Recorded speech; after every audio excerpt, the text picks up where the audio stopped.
मेरे भाइयों, लकोरिया और दूसरे नंबर पे जितने लोगों को पेशाब के बाद कतरे आते हैं, बेहतरीन दवाई है। आज से नहीं, पिछले 20 से ज्यादा सालों से अल्हम्दुलिल्लाह इतनी जबरदस्त दवाई।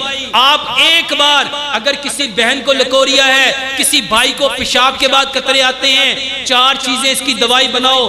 सफेद मूसली, स्याह मूसली, असगंध नागौरी 50-50 ग्राम और कूजा मिश्री 150 ग्राम, बेहतरीन इलाज है। इसका पाउडर बनाओ, सुबह के वक्त 1 चम्मच पाउडर का लो, ताज़ा दूध 1 गिलास उसके साथ पियो, सिर्फ 1 टाइम पीना है। मेरे भाइयों 10 से 15 दिन पियो, इंशाल्लाह ये प्रॉब्लम 100% सॉल्व होती है। सिर्फ सजदा लंबा करो और एक लुकमे को 32 बार चबाओ। YouTube में जाओ, मेरा चैनल है डॉक्टर मोहम्मद शराफत अली, वहाँ पे मैंने कैंसर का मुकम्मल इलाज बताया है। उसको देखो, उसको सुनो, समझो और उसको फॉलो करो।